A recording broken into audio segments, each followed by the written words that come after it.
నేను వారిని సూటిగా వారిని గాని వారి పార్టీ వారిని కోరుతా ఉన్నాను.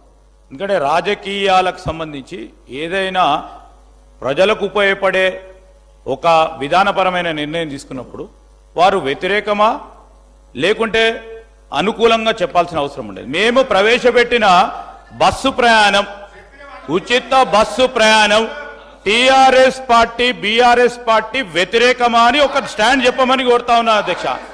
రెండోది అధ్యక్ష, ఆనాడే మేనిఫెస్టోలో పెట్టినప్పుడు చిన్న చిన్న సమస్యలు ఏర్పడతాయని ఆటో డ్రైవర్లకు సంబంధించిన సంక్షేమం కూడా మా బాధ్యత. ఆ బాధ్యతలో భాగంగానే సంవత్సరానికి 12,000 రూపాయలు ఆటో డ్రైవర్లకు ఇచ్చే సంక్షేమ కార్యక్రమాన్ని కూడా ఆ రోజు మేనిఫెస్టోలో పెట్టినాం.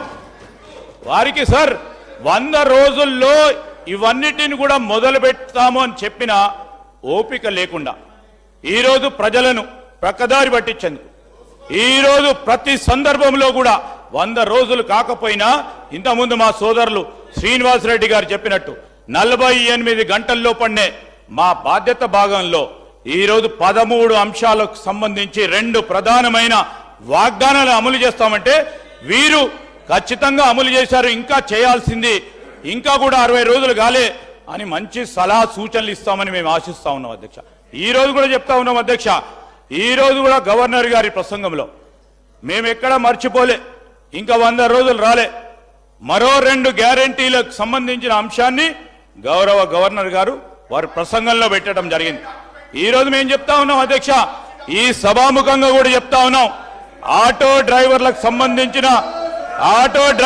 సంబంధించిన సంక్షేమం మా ప్రాధాన్యత, మా బాధ్యతగా ఖచ్చితంగా చెప్తా ఉన్నాం. వారికి కూడా అభయం ఇస్తా ఉన్నాం.